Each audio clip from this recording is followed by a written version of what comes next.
Qu'est-ce qu'il y a avec le Canada et est-il possible de redresser le pays? Pour comprendre pourquoi le Canada et le reste du monde se sont livrés entièrement au gauchisme, nous nous entretiendrons avec l'un des principaux politiciens canadiens, aujourd'hui sur Trumpet World.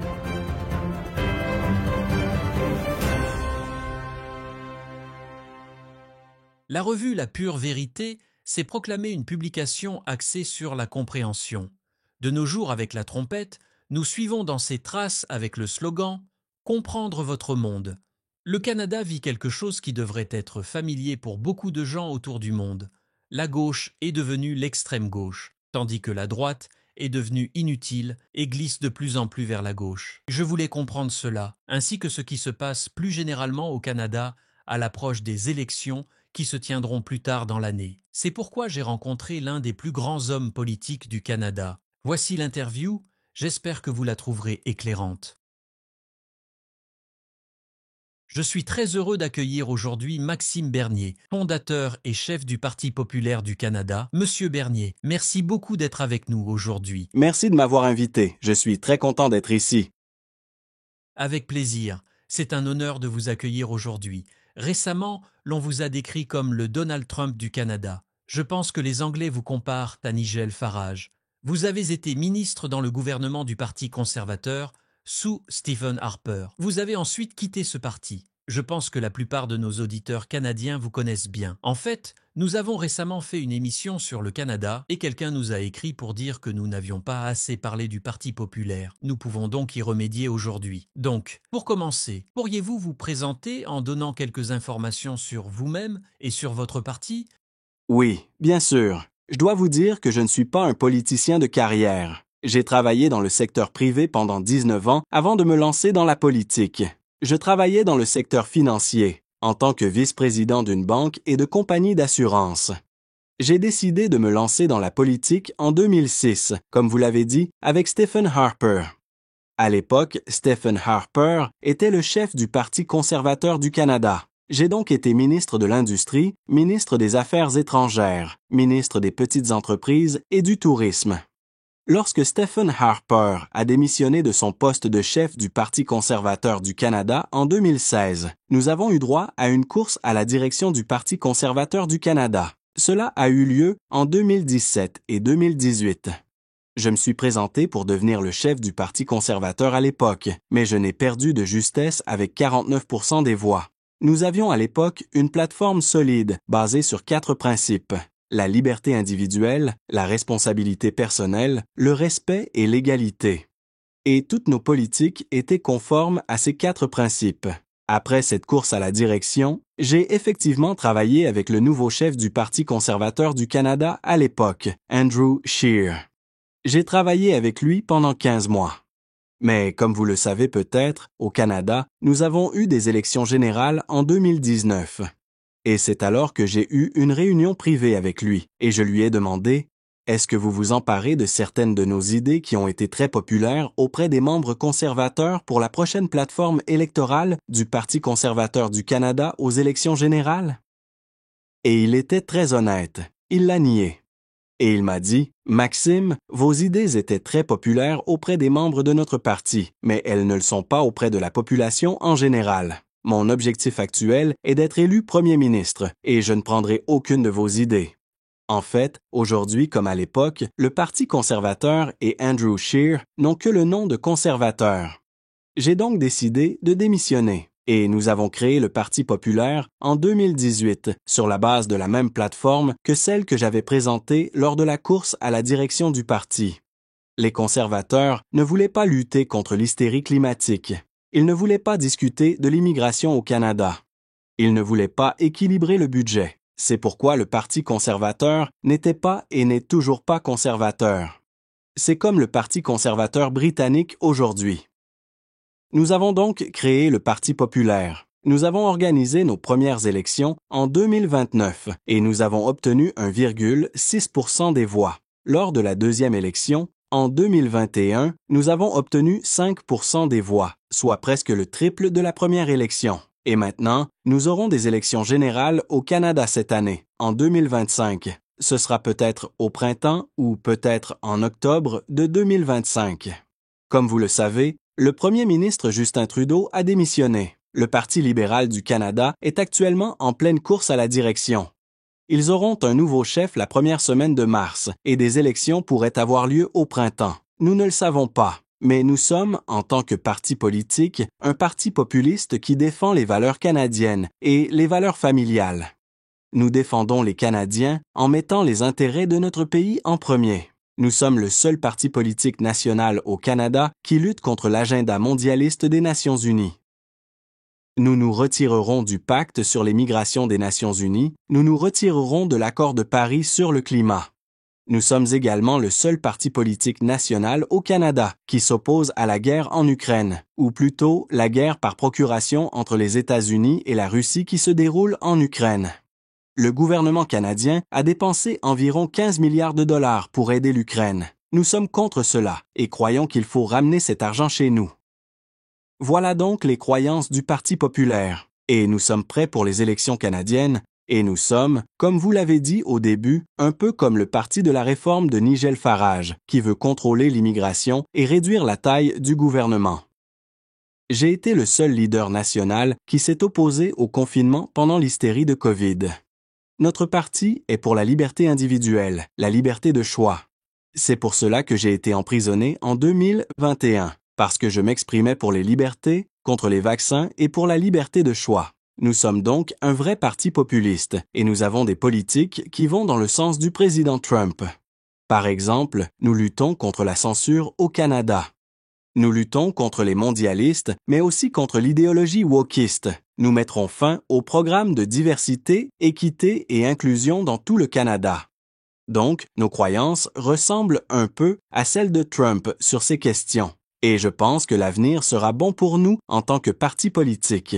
Mais nous comprenons qu'il est plus difficile pour nous, tout comme pour Nigel au Royaume-Uni, de faire élire des candidats. C'est parce que notre système électoral n'est pas proportionnel. Si je me souviens bien, Nigel a obtenu environ 15% des voix. Si je me souviens bien, 6 de ces candidats ont pu être élus. Pour nous, si nous recevons le double du nombre des voix aux prochaines élections, environ 10%, nous pourrions voir notre premier candidat élu cette année lors des élections générales. Oui, je crois que Nigel Farage a passé de multiples années où les sondages étaient similaires avant de vraiment faire une percée. Je voudrais absolument aborder la droite et ce qui ne va pas avec elle au Canada et dans le monde. Mais pour commencer, vous avez parlé de Justin Trudeau et de sa démission. Je voudrais tout d'abord vous demander ce qui a mal tourné au Canada. En effet, ma femme est canadienne. Je vois donc les actualités canadiennes de temps en temps, et nous allons au Canada périodiquement, et nous téléphonons bien sûr nos proches au Canada. Mais à chaque fois que j'entends des nouvelles du Canada, je suis choqué par la gravité de la situation. Prenons par exemple la migration. Je pense qu'1 million de migrants affluent au Canada par an, voire un peu plus que cela en 2023, ce qui est stupéfiant pour un pays dont la population représente la moitié de celle du Royaume-Uni et peut-être 1/8 de celle des États-Unis. Je ne pense pas qu'il y ait un pays dans le monde occidental où l'on voit un taux de migration aussi élevé. En outre, 15 000 personnes ont été tuées par le programme d'aide médicale à mourir au Canada en 2023, ce qui représente la 5e cause de décès au pays. Et vous avez mentionné les confinements pendant la crise du Covid. Elles étaient des mesures dystopiques, parmi les pires du monde occidental. Le gouvernement s'est emparé de l'argent et des comptes bancaires de ceux qui ont fait des dons à une cause que Trudeau n'aimait pas. Il y avait le projet de loi sur les préjudices en ligne, la C-63. Il y a 1 an ou 2, j'écrivais à ce sujet, car les gens risquaient d'être assignés à résidence pour des propos qu'ils pourraient tenir à l'avenir. C'est une situation étonnamment mauvaise. Pourquoi la situation est-elle si mauvaise au Canada et comment en est-on arrivé là? C'est à cause de Trudeau. Le gouvernement Trudeau a bel et bien détruit notre pays sur le plan économique et social. En ce qui concerne l'immigration, vous avez raison. La croissance de notre population a été de 3,2% entre 2023 et 2024. Et 100% de cette croissance provenait de l'immigration et non des Canadiens qui ont des enfants. Cette croissance provient uniquement de l'immigration. Dans les autres pays occidentaux, la moyenne de la croissance démographique entre 2023 et 2024 était de 0,6%. Alors oui, Pour un pays de 40 millions d'habitants, nous avons accueilli l'année dernière plus d'1 million d'étrangers. C'est d'ailleurs ce qui est à l'origine d'une crise majeure dans le secteur du logement. Il est très difficile d'acheter une maison dans les grandes villes de notre pays. Et en même temps, le logement est inabordable. À cela s'ajoute le fait que nous ne procédons plus à aucun contrôle de nos immigrants. En fait, nous ne leur demandons pas de parler anglais ou français. Nous avons posé cette question il y a quelques années. Aujourd'hui, avec Trudeau, n'importe qui peut venir au Canada. Moi, je crois que le fait d'être Canadien ne peut pas être donné à n'importe qui. À cela s'ajoute la loi sur le multiculturalisme, qui fait la promotion du multiculturalisme dans tout le pays. Ces étrangers viennent donc au Canada et le gouvernement fédéral fait la promotion de leur culture, sans promouvoir l'histoire, la culture et les valeurs canadiennes. Ainsi, par exemple, si vous êtes un nouveau Canadien d'origine chinoise et que vous souhaitez célébrer le Nouvel An chinois, vous pourrez bénéficier d'une allocation du gouvernement fédéral à cet effet. Je n'ai rien contre le Nouvel An chinois, mais si vous voulez le fêter, vous devez payer vous-même la facture. Aujourd'hui, avec l'immigration de masse et le tourisme multiculturel, ils viennent au Canada et vivent dans des ghettos. Nous avons des ghettos en Colombie-Britannique, à Surrey, où l'on se croit en Inde. Il existe d'autres ghettos en Ontario. Nous ne voulons pas de cela. Nous voulons que nos immigrants puissent parler anglais ou français comme nous l'exigions il y a 10 ans. Nous voulons qu'ils s'intègrent dans notre société. C'est pourquoi notre parti prône un moratoire sur l'immigration, jusqu'à ce que nous ayons résolu tous ces problèmes. Il ne s'agit pas seulement d'un problème économique et de défis économiques pour les Canadiens, mais aussi d'un problème social. En fait, l'économie canadienne est en pleine croissance et notre PIB augmente, mais notre PIB par habitant diminue. Ce que cela signifie, c'est que la taille de l'économie augmente encore, mais nous en profitons moins parce que la population augmente plus vite que la croissance économique. Du coup, notre niveau de vie diminue, notre pouvoir d'achat aussi. Tout le monde est de plus en plus pauvre. Ajoutez à cela l'inflation due à la création monétaire pendant l'hystérie du COVID, lorsque Trudeau a décidé de creuser un déficit important d'environ 450 milliards de dollars et que la Banque du Canada a imprimé de l'argent à partir de rien. Et comme vous le savez, lorsque vous faites ainsi, vous créez de l'inflation. Et maintenant, nous payons pour cette taxe d'inflation. L'inflation réelle au Canada est d'environ 5 ou 6 %. L'inflation officielle du gouvernement, telle qu'elle est calculée, n'est que de 2 %, mais ce n'est pas le chiffre réel. Du coup, si vous recevez une pension du gouvernement, celle-ci augmentera de 2 % alors que l'inflation réelle au supermarché ou à la station-service est de 5 ou 6 %. Tout le monde est donc pauvre dans notre pays. Ajoutez à cela l'immigration de masse et l'échec d'intégration de ces migrants. C'est pourquoi nous avons besoin de mettre fin à l'immigration de masse et d'entamer une opération de déportation en masse. Et je vais vous expliquer pourquoi. Au Canada, vous avez tous ces étudiants étrangers qui viennent de l'Inde et qui essaient de rester au Canada avec un visa d'étudiant. Mais lorsque vous venez ici pour étudier, une fois que vous recevez votre diplôme, vous devez retourner dans votre pays d'origine, comme c'était le cas dans le passé. Mais ces gens veulent rester au Canada et le gouvernement fédéral ne fait rien. Il s'agit donc de clandestins. Ils n'ont plus de visa. Il en va de même pour les travailleurs étrangers temporaires. À la fin de leur visa de travail, ils restent au Canada. À partir de l'expiration de leur visa, ils sont effectivement des clandestins. Nous avons également de faux réfugiés qui franchissent nos frontières, en provenance des États-Unis et d'autres pays, pour se rendre au Canada. Et s'ils ne sont pas de vrais réfugiés, ils doivent retourner dans leur pays. Il y a entre 25 000 et un demi-million de clandestins dans notre pays à l'heure actuelle. Nous devons donc les expulser. Telle est la position du Parti populaire. Le gouvernement Trudeau a décidé de permettre l'immigration de masse pour plaire aux grandes entreprises. Ces sociétés ne voulaient pas réinvestir pour être plus productives. Elles voulaient simplement une main-d'œuvre bon marché. Et c'est ce que Trudeau a fait. Combinez tout cela à la censure instaurée par Trudeau avec toutes ces lois sur les réseaux sociaux. Il y a aussi le grand déficit cette année au Canada en 2025. Nous aurons un déficit d'environ 60 milliards de dollars. Nous n'avons pas une telle somme d'argent. L'économie va donc très mal. Le Canada pourrait bientôt entrer en récession. C'est pourquoi le Parti libéral du Canada n'est pas populaire dans les sondages et que le Parti populaire pourrait obtenir de bons résultats lors des prochaines élections. Je comprends qu'ils auront un nouveau chef, mais je ne crois pas que ce chef pourra rester au pouvoir. Les libéraux ne seront pas en mesure de rester au pouvoir. Trudeau a donc provoqué un désastre sur le plan social et économique, mais aussi sur le plan criminel. Comme vous l'avez dit, la criminalité au Canada est en hausse. Je comprends également pourquoi le président Trump est en colère contre nous, car au cours des 3 dernières années, les autorités américaines ont pu intercepter à nos frontières 500 personnes soupçonnées de terrorisme aux États-Unis, dont 80% venaient du Canada. L'année dernière, ils ont arrêté 1 million de clandestins qui ont franchi la frontière entre le Canada et les États-Unis. Nous devons donc contrôler nos frontières et mettre un terme à cette immigration de masse. Comme vous l'avez dit au début, les choses ne vont pas bien au Canada et il faudra plus d'1 an pour y remédier. Et je suppose que c'est ma prochaine question. J'ai lu quelques-uns de vos articles dans le Télégraphe qui portaient sur la migration. Je crois que c'est la question principale que vous avez abordée, et c'est peut-être aussi un point pertinent pour le Royaume-Uni. Vous avez mentionné l'immigration et Justin Trudeau comme les causes de ces problèmes.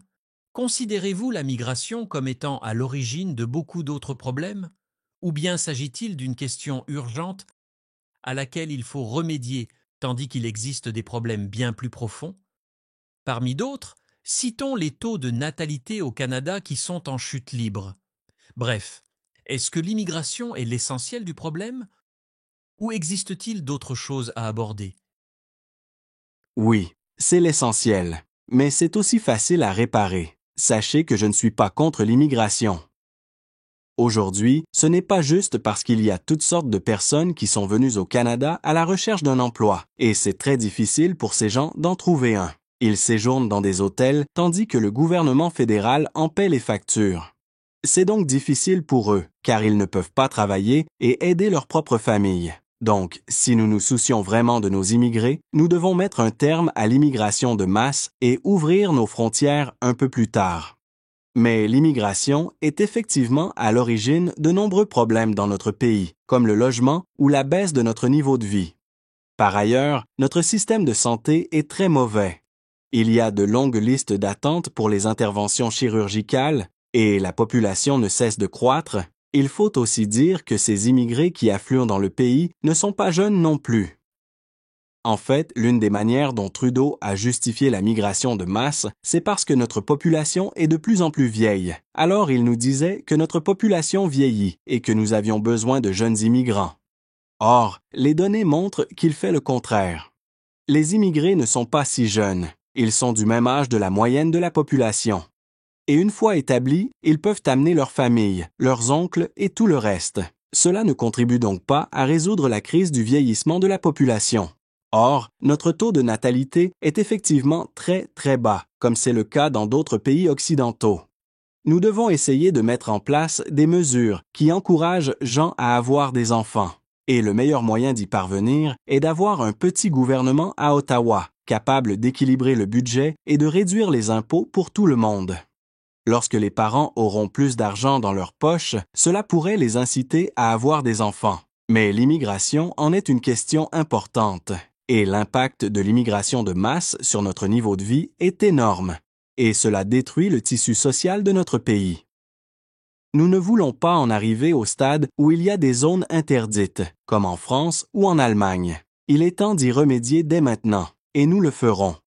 Ce sera la décision du nouveau gouvernement fédéral qui aura le pouvoir de mettre en pause les migrations après les prochaines élections. Et après, lorsque tout sera réglé, nous reviendrons à notre politique d'immigration du passé, qui a bien réussi. Mais aujourd'hui, c'est un véritable gâchis. Et est-ce que cette pause réglerait tout? Vous avez parlé d'un demi-million de clandestins à expulser. Mais si 1 million de personnes sont venues chaque année, est-il possible de revenir en arrière? Ce ne sera pas facile, vous avez tout à fait raison.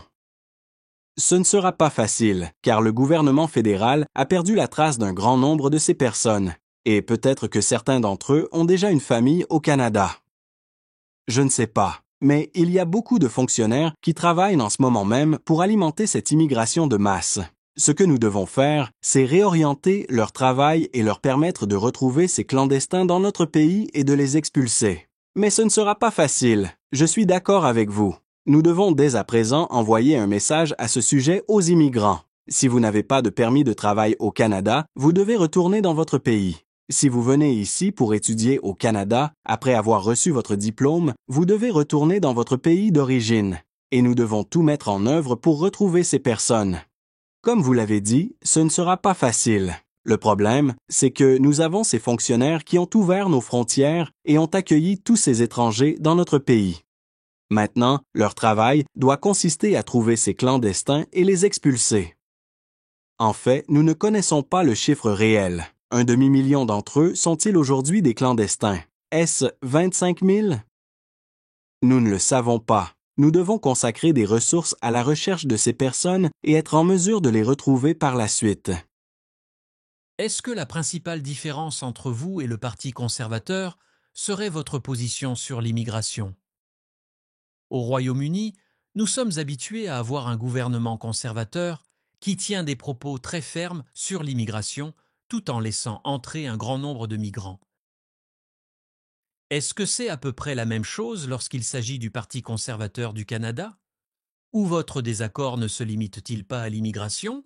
Eh bien, la migration est la question la plus divisive parce que le chef du Parti conservateur du Canada, Pierre Poilievre, fait en ce moment même de la propagande. Il essaie de s'attirer les faveurs de toutes ces communautés ethniques parce que, comme je l'ai dit, elles vivent dans des ghettos. Ainsi, si une circonscription compte un pourcentage élevé d'habitants originaires de l'Inde, il essaie de leur plaire, car il veut leur faire venir leur énorme famille au Canada.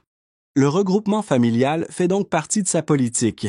Chaque fin de semaine, Poilievre porte un nouveau costume pour plaire à ces communautés ethniques, un peu comme Trudeau lorsqu'il était en Inde. Du coup, Poilievre et Trudeau, les conservateurs et les libéraux, sont identiques en matière d'immigration. L'immigration de masse n'est pas seulement un défi au Canada, c'est un défi aux États-Unis, au Royaume-Uni, en France, en Europe, en Allemagne. Et je pense que c'est la raison pour laquelle les partis populistes comme le mien se développent dans différents pays occidentaux. Nous n'avons peur à parler de cette question, et la population en a marre de l'immigration de masse. En fait, un sondage réalisé au Canada a révélé que plus de 60% de la population affirme qu'il faut mettre fin à l'immigration de masse. Il y a 25 ans, il était très difficile de devenir Canadien. L'on devait parler anglais ou français. L'on devait avoir un emploi. C'était un processus exigeant. Mais maintenant, il s'agit d'une migration de masse.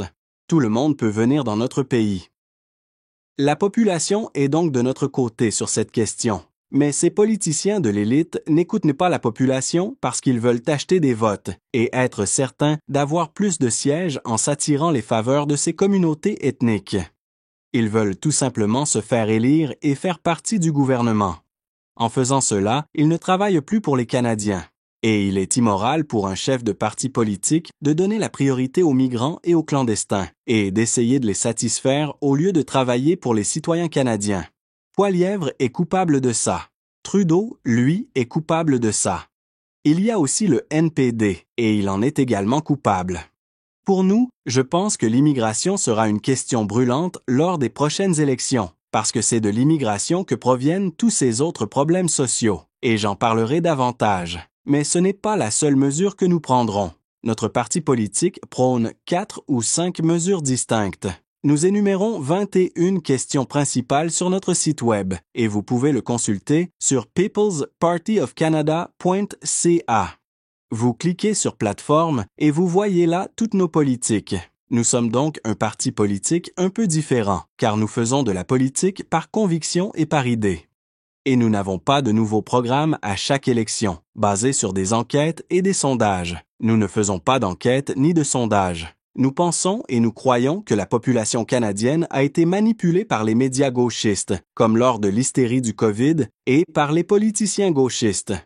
Nous avons donc des politiques conservatrices populistes fortes, et nous en parlons, qu'elles soient populaires ou non.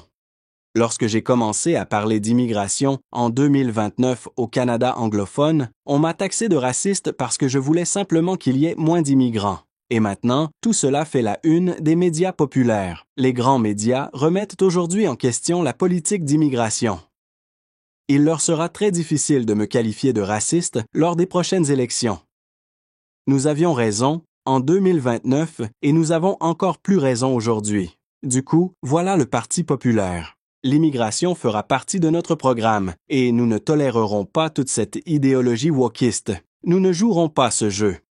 Et tout ce qui concerne le changement climatique, Poilièvre est comme les libéraux. Il mettra fin à la taxe carbone instaurée par Trudeau, mais il mettra en place davantage de réglementations et d'autres taxes pour lutter contre le changement climatique et atteindre les objectifs de l'accord de Paris. Nous nous retirerons donc de l'accord de Paris sur le climat. Nous n'imposerons aucune taxe, aucune réglementation. Nous pensons que le climat change et changera toujours et qu'il n'y a pas d'urgence. Donc, si vous comparez nos politiques à celles du Parti conservateur, vous verrez que nous sommes très différents. Vous y avez fait allusion dès le début. Il s'agit d'un problème mondial. Nous avons un peu parlé de Nigel Farage et des conservateurs qui n'ont que le nom. Si vous interrogez n'importe quel Américain sur la politique, il vous parlera des républicains qui n'ont que le nom. Il s'agit d'une question très répandue. Selon les sondages, la plupart des Canadiens souhaitent que l'on mette un terme à l'immigration. Je pense qu'au Royaume-Uni, à chaque élection, chaque parti politique a inscrit dans son programme leur intention de réduire l'immigration, mais ils sont toujours revenus sur leur décision. Cependant, ce phénomène ne se limite pas à la migration. Sur toutes les questions, il y a des partis conservateurs qui, lorsqu'ils arrivent au pouvoir, se révèlent bien moins conservateurs, tandis qu'il existe des partis de gauche, comme Justin Trudeau, qui s'efforcent d'apparaître comme relativement classiques alors qu'ils sont en réalité assez radicaux. Qu'est-ce qui explique cette dynamique mondiale? Pourquoi les partis conservateurs et de droite nous trahissent-ils partout dans le monde? En fait, les partis conservateurs au Canada et peut-être aussi au Royaume-Uni ont peur des élites. Ils craignent les médias populaires. Ils ne veulent pas tenir des propos qui risquent d'être impopulaires. Lorsque j'ai commencé à parler d'immigration, ce n'était pas un problème aussi grand. Mais je voulais avoir cette discussion il y a 6 ans parce que je savais que si nous ouvrions nos portes chaque année à plus d'1 million de personnes, cela poserait en fin de compte un énorme problème. Mais à l'époque, ce n'était pas une grande préoccupation pour la population et nous n'avions pas la majorité de notre côté. Ce que l'on appelle le Parti conservateur fait de la politique sur la base d'enquêtes et de sondages. Mais aujourd'hui, au Canada, la majorité est de notre côté en matière d'immigration. Mais ils ont toujours peur.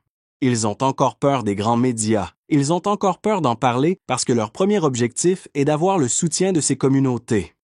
Ils veulent leur plaire et obtenir ainsi plus de sièges. En ce qui concerne l'immigration de masse, nous avons beaucoup de circonscriptions dans notre pays où le résultat de l'élection dépendra de ces nouveaux immigrants qui viennent au Canada. Du coup, ces partis ne font que se garantir des voix dans différentes circonscriptions du pays, tout en sachant que ce n'est pas populaire auprès de la majorité de la population. C'est pourquoi ils font tout pour réduire notre parti au silence dans les grands médias. Ils ne veulent pas que nous puissions aborder ensemble ces questions et tenir une discussion conjointe. C'est effectivement ce qui m'est arrivé lors des dernières élections au Canada en 2021. J'allais participer aux débats nationaux contre ces politiciens de l'élite. Pourtant, l'on a créé une nouvelle règle et a dit non. M. Bernier et le Parti populaire ne participeront pas au débat national. Je devrais être en mesure de participer aux débats électoraux de cette année. Du coup, je poserai des questions et j'aurai de vrais débats avec eux. Ainsi, nos problèmes seront abordés dans les grands médias. Mais pour répondre à votre question, je pense que c'est uniquement politique. Ils le font pour collecter de l'argent et obtenir plus de soutien dans des circonscriptions très importantes, ce qui leur permet de remporter les élections.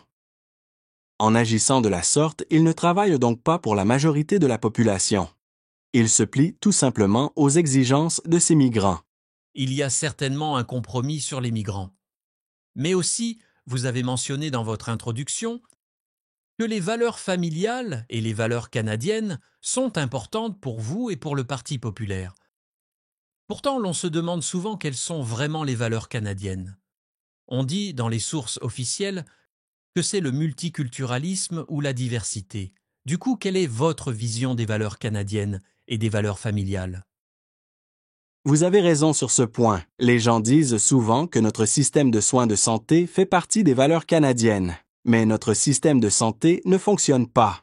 Les listes d'attente pour les interventions chirurgicales sont longues. Ce n'est pas efficace. Et aussi, oui, les politiciens de l'élite, comme Trudeau, disent que la diversité, le multiculturalisme et l'immigration font partie des valeurs canadiennes. Mais pour moi, ce n'est pas le cas. Tout d'abord, nous avons une charte de droits et libertés. Nous devons donner la priorité à nos citoyens et à la liberté individuelle. Nous devons veiller à ce que tous soient respectés et à ce que tout le monde soit égal devant la loi. Et ce n'est pas le cas actuellement avec les politiques woke. Par exemple, si vous êtes un entrepreneur noir au Canada, vous pourrez demander un prêt au gouvernement fédéral, mais si vous êtes un entrepreneur blanc, vous ne pourrez pas le faire. C'est donc de la discrimination, du racisme, et cela n'est pas conforme aux valeurs canadiennes, où tout le monde est égal devant la loi. Et vous avez également évoqué les valeurs familiales. Aujourd'hui, les conservateurs et les libéraux nous disent qu'il y a plus que deux sexes. Et ils ont voté à l'unanimité en faveur d'un projet de loi au Canada, le projet de loi C4. Tous les conservateurs et tous les libéraux ont voté en faveur de ce projet de loi. Ce projet de loi prévoit de mettre les parents derrière les barreaux s'ils ont un enfant qui n'est pas sûr de son sexe ou qui ne se sent pas bien dans son corps. Vous ne pouvez rien faire pour obliger votre enfant d'accepter son propre corps, sinon vous risquez une peine de prison de 5 ans. Ce projet de loi autorise donc la mutilation des enfants. Les conservateurs et les libéraux ont voté pour. Pour moi, il n'y a que deux sexes. Et pour moi, il n'y a aucun enfant né dans le mauvais corps. On devrait avoir des politiciens qui disent qu'il n'y a que deux sexes. Mais Poilievre et Trudeau ne le diront jamais. Ils soutiennent l'idéologie transgenre. Pour moi, il s'agit là d'endoctriner nos enfants. Un garçon ne peut pas être une fille, et une fille ne sera jamais un garçon. C'est la réalité biologique. Mais au Canada, si l'on tient ces propos, c'est un scandale. Vous n'en avez pas le droit de le dire.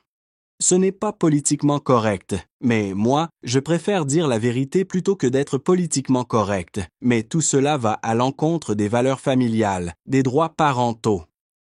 Nous devons promouvoir ces droits, et le Parti populaire le fait. C'est donc un moyen de détruire nos civilisations occidentales. C'est ce qui se passe dans notre pays. C'est ce qui se passe en France et peut-être aussi au Royaume-Uni. Vous le savez mieux que moi. Il y a donc beaucoup d'obstacles qui se dressent devant vous.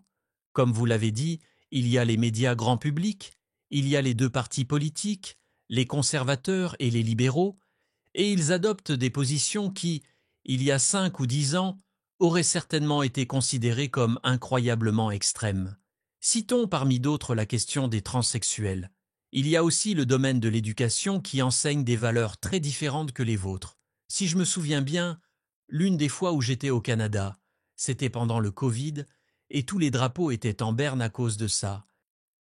Et à cause des pensionnats des aborigènes et les trouvailles de corps qu'on aurait fait, qui se sont révélées par la suite très exagérées.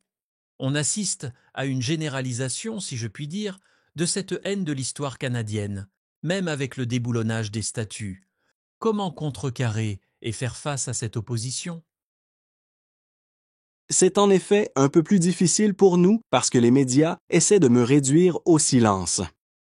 Nous avons au moins les réseaux sociaux. Je suis très actif sur les réseaux sociaux. Et la censure est également présente sur les réseaux sociaux, un peu moins qu'il y a 5 ans. Mais ce qui nous aide, c'est que nous n'avons toujours qu'une seule plateforme électorale. C'est la même plateforme à chaque élection.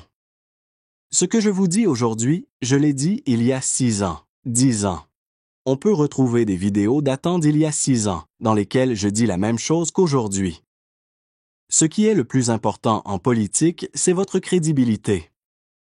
En répétant sans cesse la même chose, en informant la population, en l'éduquant sur ces questions, en parlant de notre vision forte pour le pays et de mettre le Canada en premier, nous gagnerons la bataille des idées. L'on ne veut pas que j'apparaisse sur les grands médias parce qu'on sait que cela donne plus de visibilité, et alors notre croissance sera plus rapide. Mais la vérité et le bon sens l'emportera toujours. Notre temps approche, comme c'est le cas pour l'immigration. À l'heure actuelle, la majorité des Canadiens sont de notre côté. Ce n'était pas le cas en 2029 à cause de toute la désinformation. Oui, je dois utiliser ce mot, la désinformation de la part des grands médias sur l'immigration. Le temps joue donc en notre faveur. Nous devons nous concentrer et travailler dur. Nous aurons une liste complète de candidats aux prochaines élections dans toutes les circonscriptions de notre pays. Chaque Canadien pourra voter pour ses valeurs, pour le Parti populaire, mais ma campagne ressemblera un peu à celle que Robert F. Kennedy a menée aux États-Unis lors de la campagne électorale présidentielle. Il a également été censuré par les médias traditionnels, mais il a fait beaucoup de podcasts et est apparu souvent sur YouTube. Je l'ai vu sur l'émission de Joe Rogan, mais aussi avec un jeune animateur de podcast qui n'a qu'1 millier de téléspectateurs. Donc, pour communiquer nos idées, nous nous appuyons principalement sur les réseaux sociaux et aussi nous sommes sur le terrain et parlons avec les gens. Mais j'espère qu'ils ne changeront pas les règles et que je pourrai participer aux débats nationaux lors des prochaines élections. Du coup, si je suis là, Poilièvre et le nouveau chef du Parti libéral seront obligés de parler de nos idées, avant et après le débat. Mais comme Nigel l'a fait, nous grandirons. Il lui a fallu 7 ans pour se faire élire. Mais lors des prochaines élections, les élections générales au Royaume-Uni, son parti grandira un peu plus. Et nous continuons à nous développer. Plus nous grandissons, plus nous sommes soutenus, plus nous sommes influents. Et c'est important si nous voulons contrecarrer ces politiciens et partis de l'élite qui font la promotion de mauvaises idées. Plus nos idées seront diffusées, plus ils seront contraints d'écouter un peu ce que nous disons. Mais je suis heureux de constater que nous avons de nombreux partisans dans tout le pays qui, comme moi, se battent pour nos libertés. Nous nous battrons jusqu'à ce que nous gagnions la bataille des idées. Vous avez mentionné Robert Kennedy, du coup je voulais parler de Donald Trump, qui a fait beaucoup de vagues avec ses remarques sur le Canada. Mais si l'on prend un peu de recul, l'on constate que Barack Obama a exercé une influence gauchiste considérable aux États-Unis. Justin Trudeau est arrivé vers la fin de son mandat. Quelle a été l'influence de Barack Obama sur les actions de Justin Trudeau? S'agit-il tout simplement de deux partis de gauche qui ont une perspective et une culture similaires, mais qui restent distincts? Ou bien existe-t-il des liens directs entre les deux? Il faut avouer que les relations entre Obama et Trudeau ont été très bonnes. Ils partageaient les mêmes idées de gauche radicale. C'est mon point de vue. Mais Trudeau entretient de bonnes relations, non seulement avec Obama, mais aussi avec le Forum économique mondial et l'Organisation mondiale de la santé. Trudeau était fier de répandre ses politiques de socialistes dans notre pays. Au Canada, l'hystérie du COVID a entraîné des confinements, des fermetures d'usines et l'instauration d'un passeport vaccinal. En fait, il en va de même pour le pacte sur le changement climatique et les migrations. Trudeau s'est donc aligné sur les mondialistes et a importé toutes ces mauvaises idées dans notre politique et dans nos lois au Canada. Le fait que Trudeau ne soit plus là est donc une bonne nouvelle. Mais le nouveau chef du Parti libéral, lui, est un mondialiste. Vous devez connaître Mark Carney. Il a été gouverneur de la Banque du Canada et de la Banque d'Angleterre.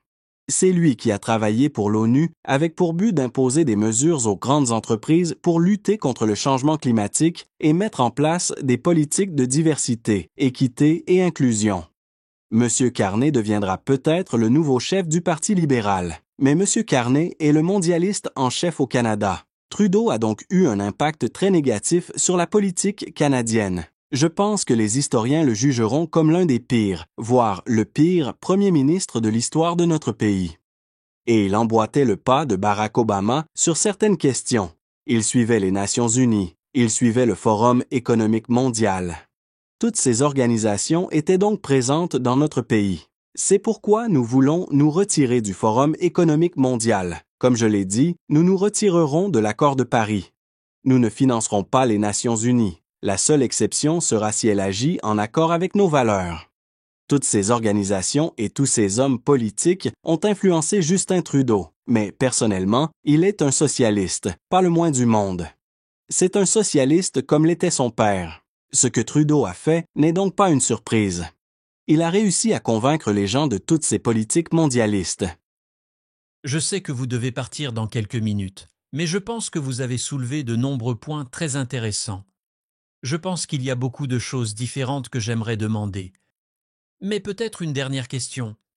Imaginons que vous gagnez les élections et entrez en fonction. Vous avez parlé d'inverser la tendance en matière d'immigration, mais en ce qui concerne certains de ces autres problèmes, surtout ceux liés aux questions de l'éducation et des institutions, comment y faire face? Vous souhaitez un petit gouvernement avec une touche légère, un gouvernement limité, mais il faut de grands changements dans les médias et dans l'éducation.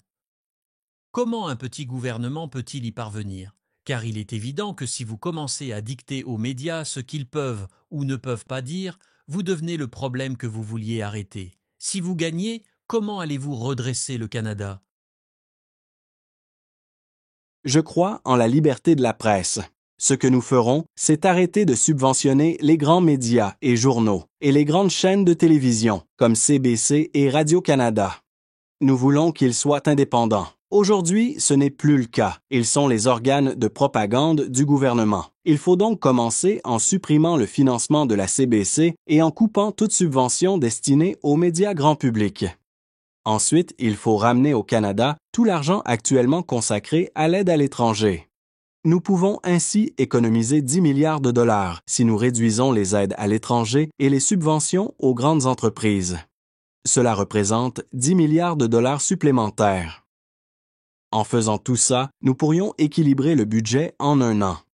Ce serait un petit gouvernement qui n'interviendrait pas dans les gouvernements provinciaux et qui ne s'ingérerait pas dans notre vie quotidienne. Et je couperai le financement de toutes ces organisations tierces qui promeuvent les politiques de diversité, équité, inclusion et wokisme. Le gouvernement fédéral consacre beaucoup d'argent à ces organisations, qui parcourent le pays et promeuvent cette idéologie dans les écoles. Nous allons donc couper leur financement et ça aidera beaucoup. Et vous devriez savoir que l'éducation est également sous le contrôle des gouvernements provinciaux.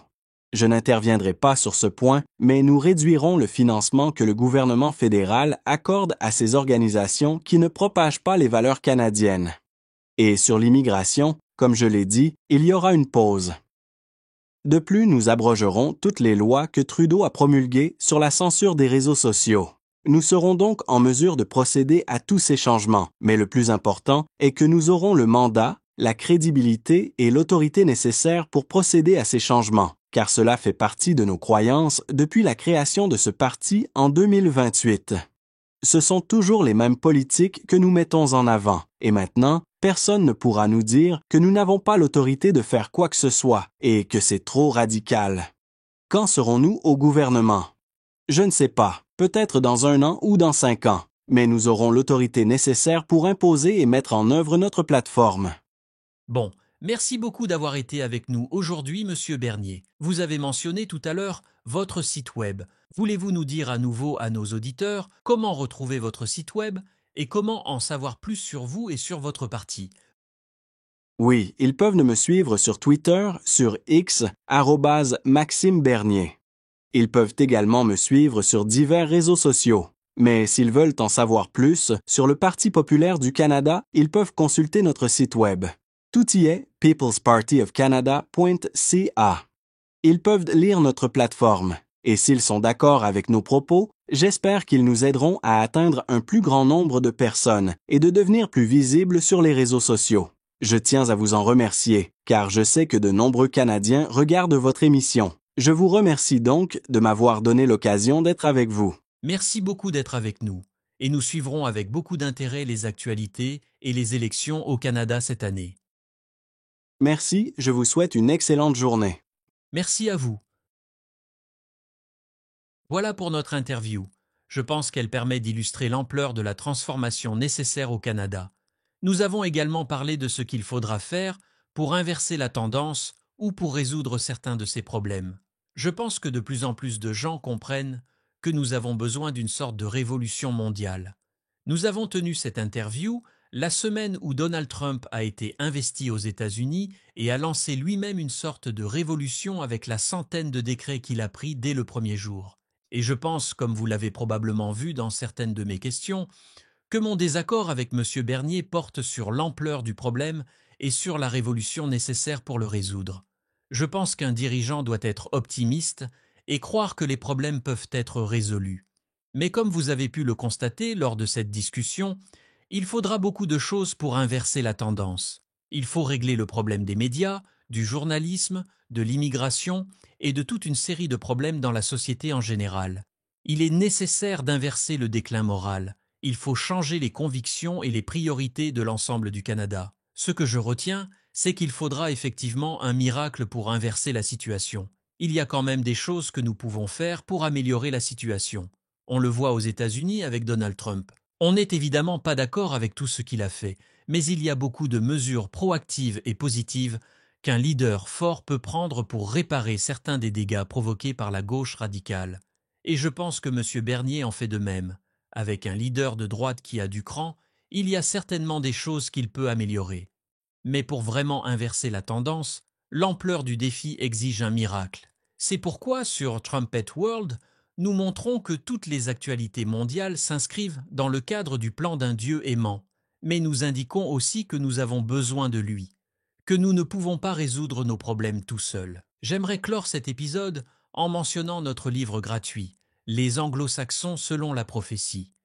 Il s'agit d'une excellente introduction au plan de Dieu pour les États-Unis, pour le Royaume-Uni, mais aussi pour le Canada ou l'Australie. Un titre antérieur de ce livre mentionnait le Commonwealth britannique. Mais il ne s'agit pas seulement de ces nations-là, il s'agit de savoir ce que Dieu fait pour le monde par l'intermédiaire de ces nations. Il s'agit du plan très pratique et réel de Dieu pour l'humanité. Ce livre met donc en lumière le plan de Dieu pour changer la donne. Vous pouvez donc vous procurer ce livre sur notre site web. Si vous nous découvrez pour la première fois aujourd'hui, sachez que nous avons toute une série de livres gratuits sur notre site web, latrompette.fr. Vous pouvez les lire en ligne, mais vous pouvez également commander et obtenir une copie imprimée complètement sans frais. Il n'y a pas de frais d'expédition, il n'y a pas de relance publicitaire, il n'y a rien de tout cela, car notre but est de rendre ces livres disponibles à tous. Donc, si vous allez sur notre site web, latrompette.fr, cliquez sur l'onglet Littérature, vous serez être en mesure de retrouver les Anglo-Saxons selon la prophétie. Nous mettrons un lien vers ce livre dans la description. Merci infiniment d'être avec nous aujourd'hui et merci encore à Maxime Bernier. C'était formidable de vous accueillir dans l'émission. Merci à Georges Haddad pour la production. Nous serons de retour bientôt. D'ici là, continuez à observer votre monde.